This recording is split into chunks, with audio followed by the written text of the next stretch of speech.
Shalom saudara yang dikasihi Tuhan Yesus. Pembacaan firman Tuhan diambil dari Ibrani 4 ayat 15. Sebab imam besar yang kita punya bukanlah imam besar yang tidak dapat turut merasakan kelemahan-kelemahan kita. Sebaliknya, sama seperti kita, ia telah dicobai dalam segala hal, hanya saja ia tidak berbuat dosa. Saudara, kita secara alami skeptis dengan siapapun yang menawarkan nasihat atau pendapat mengenai situasi kita jika mereka belum pernah berada dalam situasi yang sama seperti yang kita hadapi. Tips berlatih seperti apa yang dapat seorang atlet peroleh dari seseorang yang belum pernah bertanding di bidang olahraganya? Siapa mau mempercayai seseorang perawat yang berkata, sama sekali tidak sakit, bila dia sendiri belum pernah disuntik?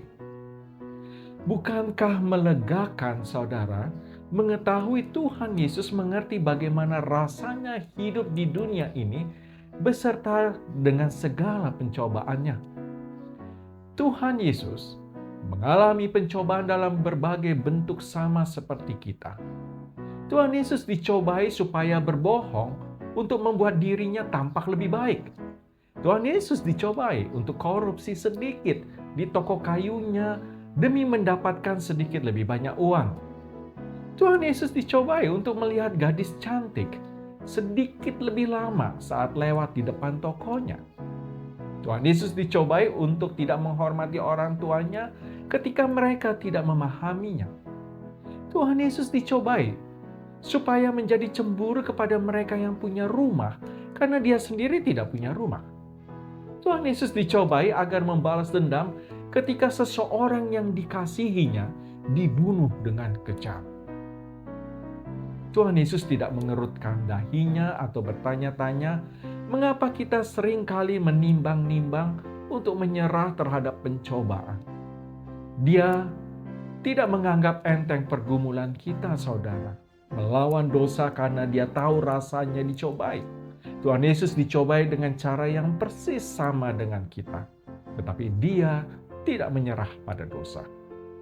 Dalam Matius 4 ayat 1 sampai 11, Tuhan Yesus menggunakan seluruh perlengkapan senjata Allah ketika ia dicobai iblis di padang gurun.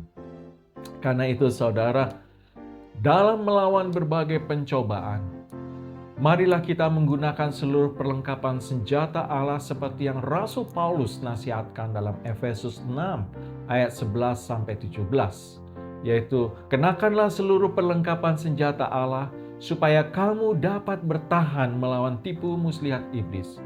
Karena perjuangan kita bukanlah melawan darah dan daging, tetapi melawan pemerintah-pemerintah, melawan penguasa-penguasa, melawan kuasa-kuasa dunia yang gelap ini, melawan roh-roh jahat di langit.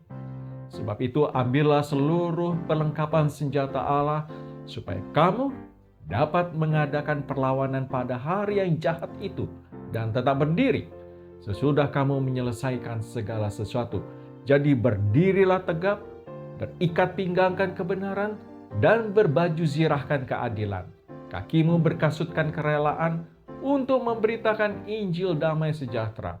Dalam segala keadaan pergunakanlah perisai iman, sebab dengan perisai itu kamu akan dapat memadamkan semua panah api dari si jahat, dan terimalah ketopong keselamatan dan pedang roh, yaitu firman Allah.